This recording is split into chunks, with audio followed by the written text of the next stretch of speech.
ನಮಸ್ಕಾರ ಮಿತ್ರರೇ, ನಾನು ಡಾಕ್ಟರ್ ಅನುಶ್ರೀ. ಇಂದು ನಾವು ಮಕ್ಕಳಲ್ಲಿ ಸಾಮಾನ್ಯವಾಗಿ ಕಂಡುಬರುವ ಒಂದು ಪ್ರಮುಖ ದಂತ ಸಮಸ್ಯೆ ನರ್ಸಿಂಗ್ ಬಾಟಲ್ ಕೇರಿಸ್ ಅಥವಾ ಬೇಬಿ ಬಾಟಲ್ ಟೂತ್ ಡಿಕೆ ಬಗ್ಗೆ ಮಾತನಾಡೋಣ. ನರ್ಸಿಂಗ್ ಬಾಟಲ್ ಕೇರಿಸ್ ಅಂದರೆ ಮಗುವಿನ ಹಲ್ಲುಗಳಲ್ಲಿ ಹೆಚ್ಚು ಸಕ್ಕರೆ ಇರುವ ಹಾಲು ಅಥವಾ ಜ್ಯೂಸ್ ನೀಡಿದಾಗ ಉಂಟಾಗುವ ಹಲ್ಲು ಕೆಡಕು.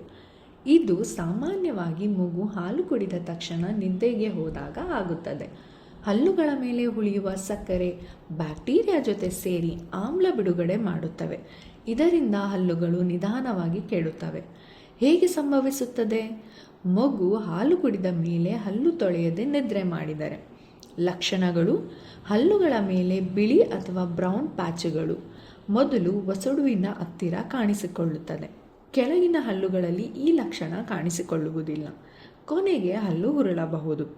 ಇವುಗಳೆಲ್ಲ ಗಮನಿಸಿದರೆ ತಕ್ಷಣ ದಂತವೈದ್ಯರನ್ನು ಸಂಪರ್ಕಿಸಿ. ತಡೆಗಟ್ಟುವ ಮಾರ್ಗಗಳು: ಮಗು ಹಾಲು ಕುಡಿದ ಮೇಲೆ ತುಟಿಯನ್ನು ನೀರಿನಿಂದ ತೊಳೆಯಿರಿ.